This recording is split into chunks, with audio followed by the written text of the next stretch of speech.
What is going on, Wolfpack? Savage here. In today's video, we're going to be spectating a random trios gameplay. And while we're spectating these random teams, we're going to be talking about different things as far as gunplay, circle rotation, and teamwork. You guys that are struggling getting top 10 and top 5 when it comes to squads, duos, or trios, it's mostly because you guys lack teamwork. So hopefully you guys can learn something from this video. But before we get into it, if you haven't already, make sure you subscribe to the channel, join the Wolfpack today. Also leave a like on the video. Let's get this video to 1,000 likes. And as always, if you guys are looking for teammates that can actually utilize teamwork, make sure you join our Discord community and use the looking for groups pages to your advantage to find some teammates that you guys can get some wins with. But without further ado, let's go ahead and dive into the video. All right, so here we are spectating our first team of the match, and it is Ludwig and Lysol. We're sitting on the rooftop of airport. Now, I'm not a fan of landing on the rooftop of airport ever. There's not much loot up here. And of course, everyone's gonna be down inside fighting, but they're fighting another team. So this is a perfect opportunity if, well, unfortunately, Lysol left us. He went to the buy station for whatever reason. But this would have been a perfect opportunity for them to jump down there together and fight these two teams. They could have third-partied one and then had an efficient 1v1 fight with the other team as well. But instead, they were delayed. Their comms were clearly not on point because Orange went one way, we're going another way.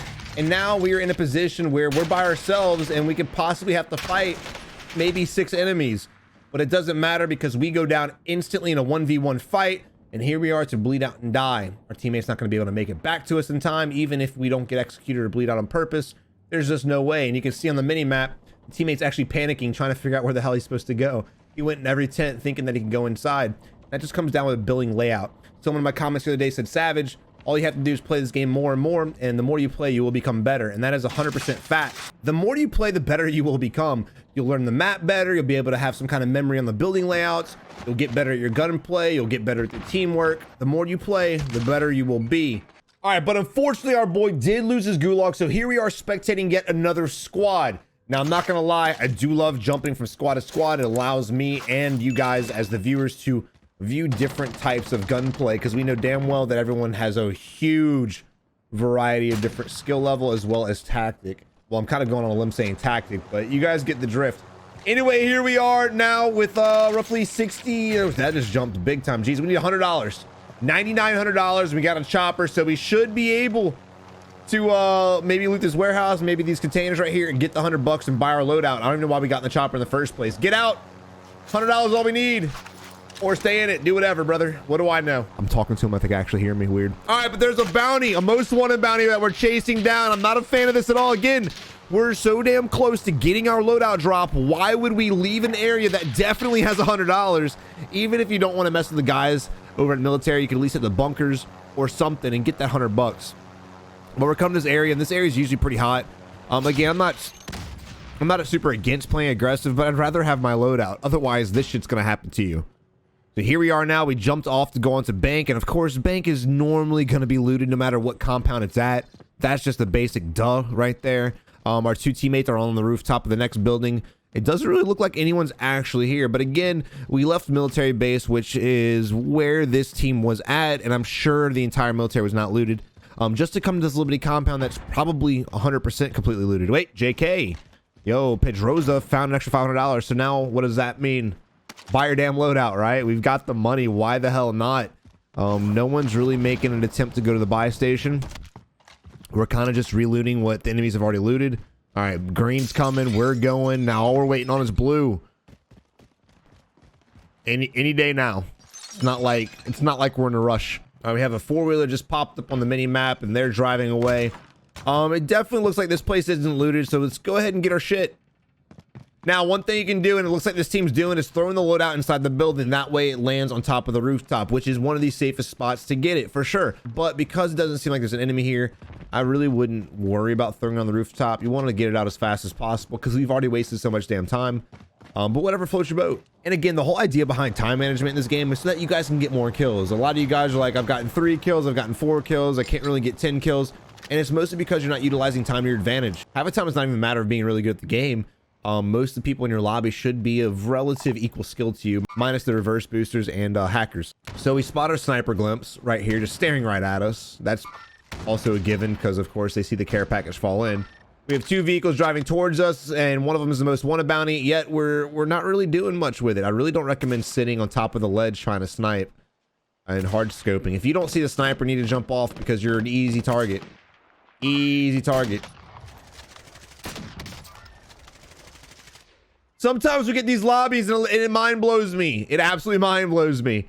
So in a position like that, you don't want to play the edge of the building. The reason why blue went down is because he was sitting on the ledge. I'm very surprised orange didn't go down from doing the same thing. But we were sitting on the ledge, sniping at everything, and we didn't get a single kill. Instead, it costed 2 of our teammates their plates. Now they've got to jump off and come to our location.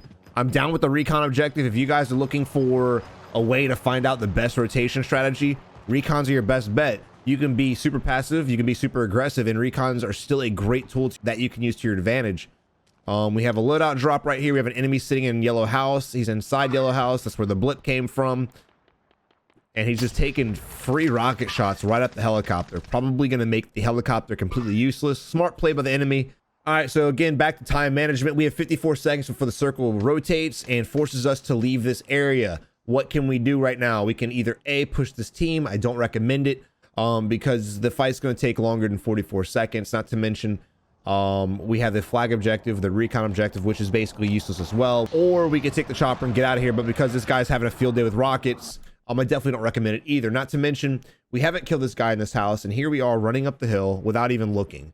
My field of view sets to 120. I'm pretty sure this player here doesn't have his field of view up there, whether he's on console or not. So he probably can't see this house.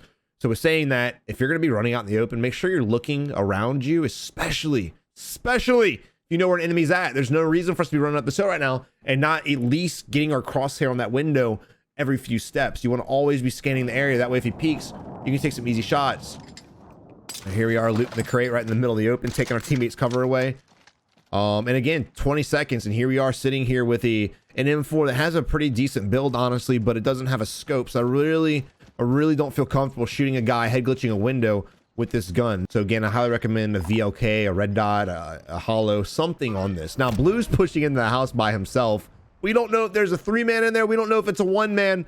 But again, if you're gonna take the fight, you should have done it instantly, because now your teammate pushed in there when the circle's already moving in. So we have maybe 20 seconds at best before we're forced to leave this area. And because blue decided to go YOLO rampage, he's now dead. He's not dead, and we have no idea how many people are in there. He's only pinged one enemy, and I will say at least he pinged the enemy when he went down. We have a vehicle coming in from the backside as well. And also, I'm sure there's going to be people rotating in from where the recon objective is. And here, Royce is laying prone. And again, we're just kind of staring off into nothing. Laying prone as well. This team will probably die to gas.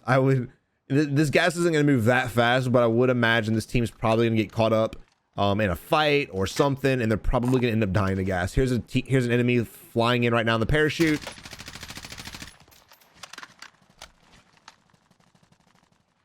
And again, you got to pay attention to your mini map. There's no reason this team should be sitting here right now. This is bad. All they got to do is go into the next zone, and then they can gatekeep all these guys. And that's another example of why I recommend a VLK. This gun's a beamer, and the iron sights really aren't that bad, but you need to be a slayer with it in order to be able to utilize it to its full advantage. If you guys are struggling with accuracy on an AR in a long or mid-range fight, I highly recommend the VLK. It would be a great tool for you to use. This is crazy what is happening right now. All right, but now we're in a position where we're having to run into the next zone with the gas literally nipping on our heels. And this is, again, why I recommended they should have left earlier. Granted, they'll be able to outrun the circle, and there's a vehicle in front of them, so they'll probably be safe. The problem is we don't know where the circle's at.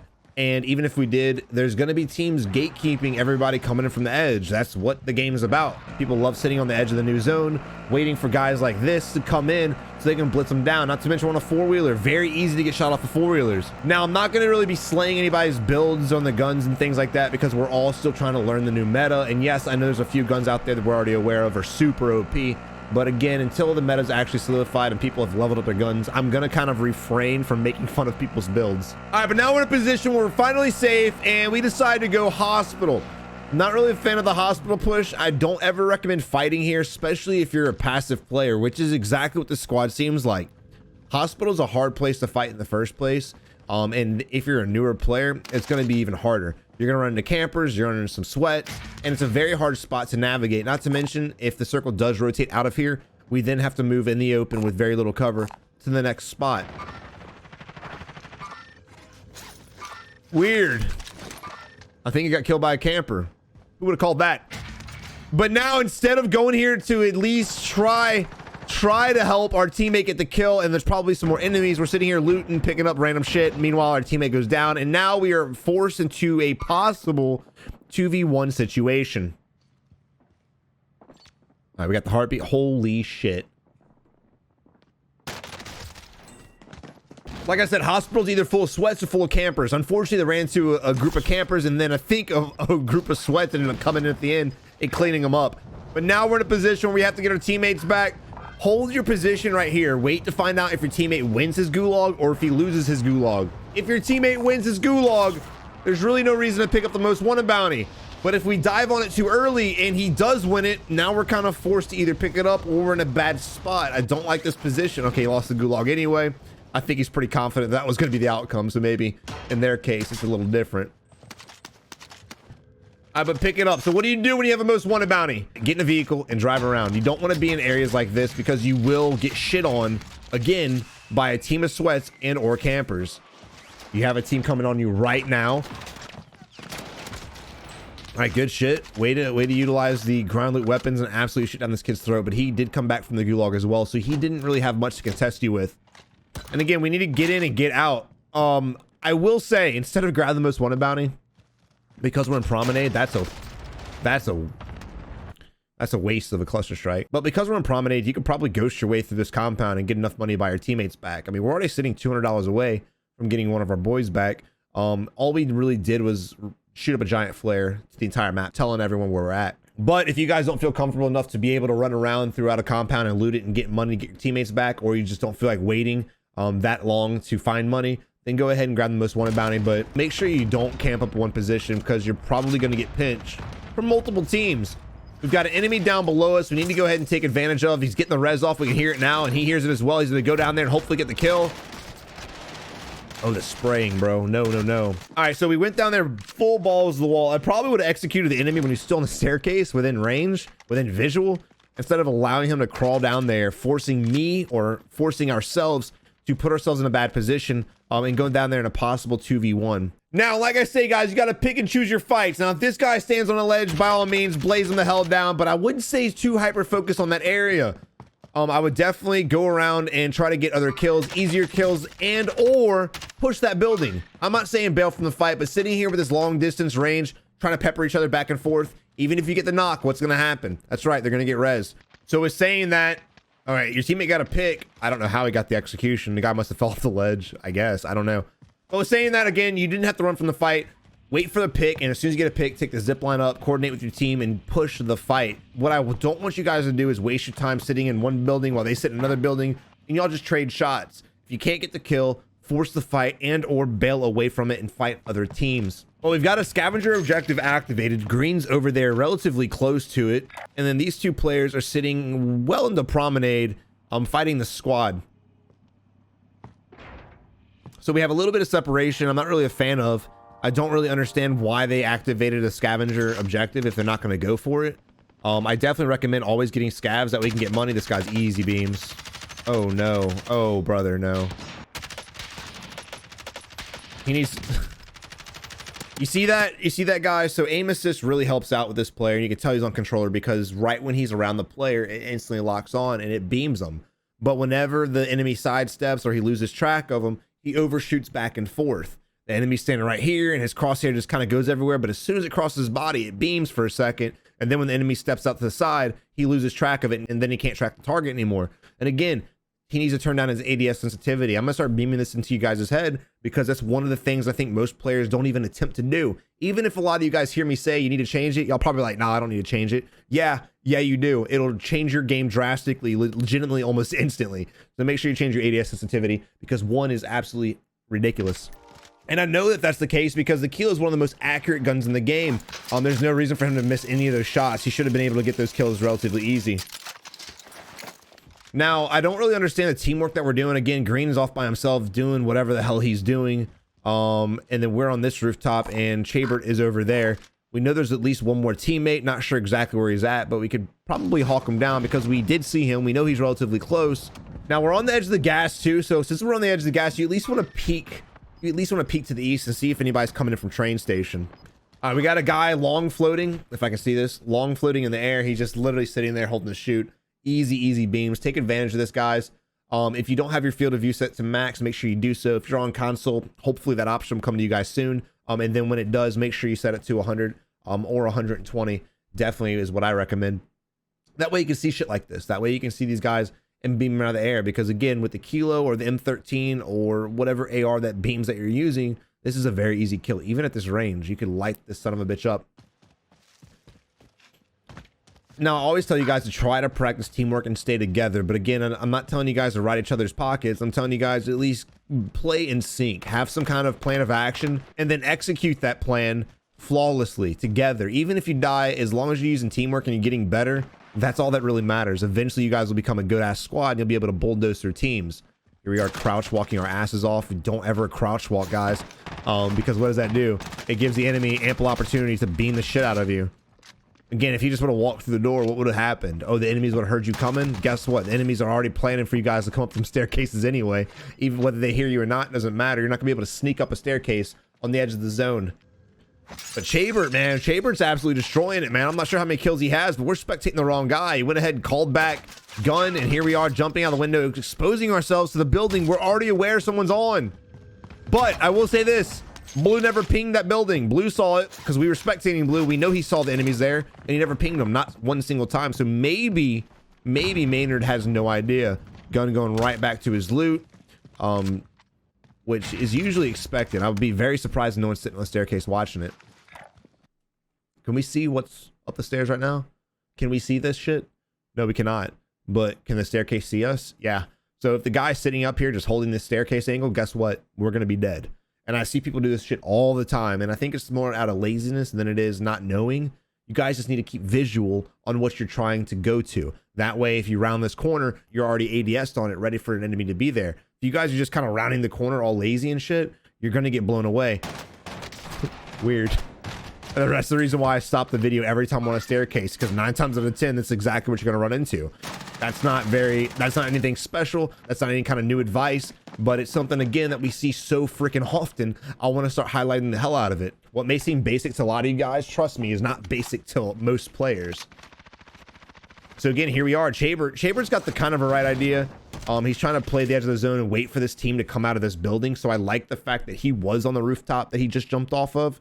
That way he was just watching these guys come out of the building. Unfortunately for Chabert, his teammate is just doing whatever the hell he wants to do. He's going to try to contest this 2-man squad, and I think that's a 2-man. That's all we've seen. But he's going to try to solo this thing. So Chabert's going to leave his decent position to go in here and maybe even die. So in positions like this, if you've got an enemy team trapped between you and the gas, and they have to come to you, just stay where you're at. Wait for them to come to you and pick them off. Even if your teammate's in there half the time, if the gas is about to move, which it is, just let them die. If they're going to make a stupid play and try to push a full team, it is what it is. I like the fact that Chambers on the rooftop, and I kind of would have stuck with that. Although he could hit the buy and buy his teammate back. I didn't even think about that, to be honest. All right, great shots. I love the DMR. I think it's an absolute unit. And while, oh shit, he's right there. I'm gonna say, while we got the pick too, we can go ahead and push into safety. Now, this is a position where I wish we had a stun grenade, but it doesn't matter. This gun is nasty. This gun is nasty, man. This gun reminds me of the Mini 14 from PUBG. Now, I'm an OG PUBG player. I'm not sure if the Mini 14 is any good anymore, but back in the day, that thing slapped ass. All right, but here we are with 6 enemy teams left, 15 enemies total, and we're playing the edge of the gas. Now, this isn't a bad time to kind of run around and see if you can get some kills and get some picks. Remember, when it comes to in-game, you want to slow down your gameplay, but you always want to be scanning your surrounding areas. So basically in front of us is the highest point. So you know one team's going to be up there. You can also assume that there's probably going to be oh, there's actually a blip right there too. But you can also assume that there's going to be another team trying to get that position as well. Because again, everyone wants the high ground. So you can almost account for 2, maybe even 3 teams being up here. So we'll just assume that. We see the loadout drops dropping in right there. So pay attention to the loadout drops. If there's more than one box, however many boxes that are coming down, that's how many teams are nearby. Not to mention, pay attention to cluster strikes as well. It'll kind of give you an idea of where another enemy team's at based off where they launched from. And then compounds, dude. Is that a player? That was a player. coming back from the, I guess, the heavens. I don't know. But you can kind of guess that there may be an enemy team at this building right here. There's definitely gonna be an enemy team right here because there's a cluster being struck on it. And then we have another enemy team right there. So we've kind of assumed in our head, we know where all 6 teams are. Again, we've only confirmed 3 teams. The guy right here, the guy who launched the cluster strike, where the cluster strike was going, as well as the team that was over here by construction. So we know where 3 teams are. We're assuming the other 3 teams are gonna be somewhere to the west. And I think it's a pretty safe assumption. So you want to kind of get an idea of where you think the enemies are at and then make your plays based off that. So in a position like this, guys, go and get your free loadout where it's dropped at. Like, don't waste your $10,000 to get a loadout because you're too scared to push that area. Yes, there's going to be teams camping those houses for sure. But instead of going to push the free loadout drop and hopefully fight those teams, we're going to play passive. We're going to slow it down and we're going to buy our own loadout drop. Not a huge fan of it. Throwing our loadout drop right here just kind of revealed our position to anyone who's paying attention to the sky. So I'm not really a fan of the play. Now we're sitting here in a corner with our left-hand side completely exposed to the mountain. That's an easy headshot to anybody paying attention. And again, when you get to end game, or actually throughout the entire game, you want to scan the entire area. Even if you're camped up, even if you're posted, you want to scan the entire area. The heartbeat's useless right now. The heartbeat is literally useless. All right, well, this is the slowest end game if I've ever seen it. Now we have a team in front of us marked. We already knew they were there. There's a team up at the top of the hill. Again, if a blip pops up on the minimap, you guys want to take advantage of that knowledge and push that team. There's one down. We don't know where his teammate is, and I guess he's laying prone in front of the same rock because his boy just got the kill as well. All right, but Gun just got a down, and this guy, the way he was playing, makes me think there's 2 teams up here. His team and an enemy team. The reason why I think there's 2 teams up here is, one, this guy was not an instant, so we know he's got a teammate somewhere close. He could be behind us. He could be in front of us. We don't know, but we know there's more people here.